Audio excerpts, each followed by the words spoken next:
मीरा, तुला वाईट वाटू नये म्हणून मी एक गोष्ट तुला सांगितली नाही अगं. काय? ताई सांग. मीरा अगं, अथर्वनी मायाचा हात धरला होता.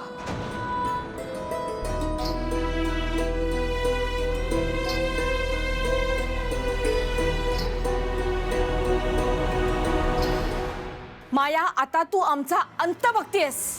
अरे पण मी काय केलं? अगं म्हणजे तू काय करतेस, कुठे जातेस, काही सांगत नाहीस आम्हाला. अरे पण काय सांगायचंय? बस बस. तू समजतेस काय स्वतःला माया? हा? हा, हे बघ, तुझी मनमानी चालणार नाही. हा आणि सूनेच ना या घरची, मग सुनेसारखी राहा. हा आणि त्या अथर्वचं काय ग? नाही, मला कळायला हवं. मग अथर्वचं आणि हिचं काय चाललंय नाही मला कळायला हवं. आणि त्या अथर्वच्या समोर तू माझा इन्सल्ट केलास. अरे हसबंड आहे मी तुझा. Come on Maya, treat me like that. Maya, Maya किती वेळा विचारायचं ग तुला? हा, तू कुठे जातेस, काय करतेस आणि कुठूनही कुठलेही मुद्दे काढतेस. आता आम्हाला निर्णय घ्यावाच लागेल. हा, आणि तू जर असंच वागणार असलीस ना तर अजित डिवोर्स देऊन टाक आणि आमच्या घरात चालती हो.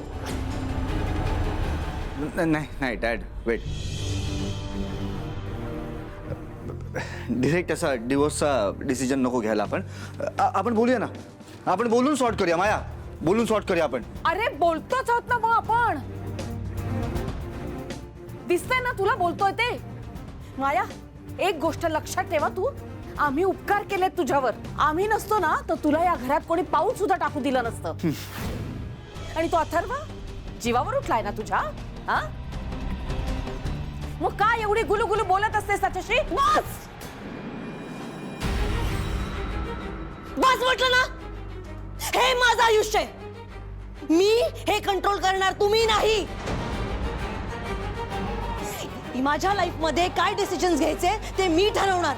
हा, डिवोर्स द्यायचा की नाही, या घरात राहायचंय की नाही, हे मी ठरवणार, तुम्ही नाही. मी बाहुली नाहीये की तुम्ही सगळे लोक मला कंट्रोल कराल, कळलं? मला कंट्रोल करायचं नाही, ही माझी लाईफ आहे. माया ऐक, मी माया कम ऑन यार माया. ही आपली सून आहे ना, आपल्याच अंगाशी आली तर